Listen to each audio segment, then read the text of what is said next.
Hello friends मैं अनामिका मोर YouTube channel जियान handsome boy लाइफस्टाइलলৈকে আপোনালোকক সকলোকে স্বাগতম জনাইছোঁ। আমি চেন্নাইৰ পৰা ঘূৰি আহি জিয়ানক গুৱাহাটীত ক'ত চিকিৎসা কৰালোঁ আপোনালোকে এইটো ভিডিঅ'ৰ জৰিয়তে জানিব পাৰিব। বলক তেনেহ'লে ভিডিঅ'টো আৰম্ভ কৰোঁ। চেন্নাইৰ মেডিচিন খুৱাই থকাৰ মাজত আৰু 6 মাহ পিছত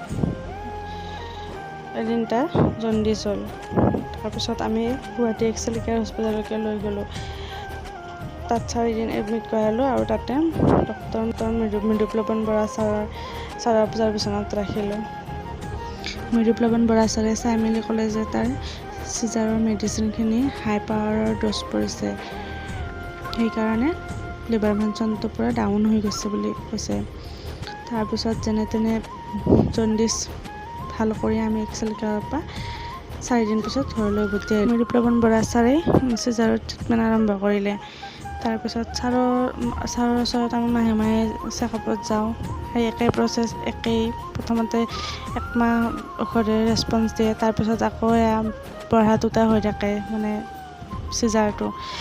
জিয়ানৰ চিজাৰটো কণ্ট্ৰল নোহোৱাৰ কাৰণে মৃদুপ্লৱন বৰা ছাৰে আমাক এডভাইচ দিলে যে ডাউন টাউন হস্পিটেলত হায়দৰাবাদৰ পৰা নাৰ্ভ স্পেচিয়েলিষ্ট ডক্টৰ এজন আহে, আপোনালোকে তাত একবাৰ দেখাই ল'ব পাৰে বুলি ক'লে। তাৰপিছত আমি তাত এপইণ্টমেণ্ট ল'লোঁ। লৈ কিনে লোকেশ লিংগাপ্পা ছাৰৰ ওচৰত গ'লোঁ। তাৰপিছত তাক চাই মেলি মানে ক'লে আৰু যে এপিলেপচি হয়, এনেকৈ মেডিচিন খুৱাবলৈ মেডিচিন দিলে। তাৰপিছত আমি লিংগাপ্পা ছাৰ 3 মাহৰ মূৰে ভিজিটত আহে। আমি এনেকৈ 1.5 বছৰ দেখালোঁ। সেয়া একেই প্ৰচেছ। ঔষধ খোৱাৰ পিছত 2 মাহ 3 মাহ চিজাৰ কণ্ট্ৰল হয়, তাৰপিছত আকৌ আহে, এনেকৈ বঢ়া-টুটা হৈয়ে থাকে মানে চেম প্ৰচেছ। তথাপিও মানে চিজাৰটো ৰখাব পৰা নাই। তাৰপিছত এই লকডাউনৰ সময়খিনিত লিংগাপ্পা ছাৰো আহিব নোৱাৰা হ'ল। তাৰপিছত ইয়াৰ মেডিচিনো শেষ হ'ল। এতিয়া চেকআপত যাব লাগে, ছাৰো নহা হ'ল। তাৰপিছত আৰু আমিতো তাক এনেই খুৱাই বহাই থৈ দিব নোৱাৰোঁ। তাৰপিছত আমি গুৱাহাটীৰ মেডিচিটি হস্পিটেলত ডক্টৰ সংগীতা দত্ত মেমৰ তাত গ'লোঁ। তাৰপিছত মেমেও চাই মেলি ক'লে যে হয় আমি আগতে এপিলেপচিটো বন্ধ কৰিব লাগিব, তাৰ চিজাৰটো কণ্ট্ৰল হোৱাৰ পিছতহে তাৰ বাকী ডেভেলপমেণ্টখিনি আহিব, সেইকাৰণে আমি ফাৰ্ষ্ট প্ৰচেছটো চিজাৰটো বন্ধ কৰিব লাগিব বুলি কৈ কিনে মেডিচিন দিয়ে। আমি মাহে মাহে চেকআপত যাওঁ, মেডিচিনখিনি খুৱাই থাকোঁ, কণ্টিনিউ কৰি থাকোঁ।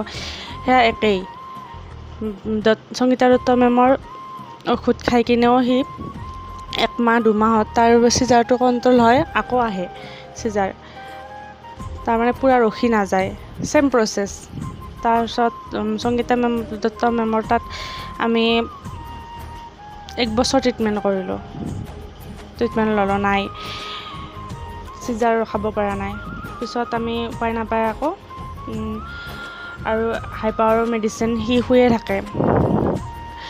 তাৰপিছত উপায় নাপায় আমি কি কৰিলোঁ, আকৌ 6 মাইলৰ ৰমান হস্পিটেলত ৰমান ছাৰৰ ওচৰত গ'লোঁ।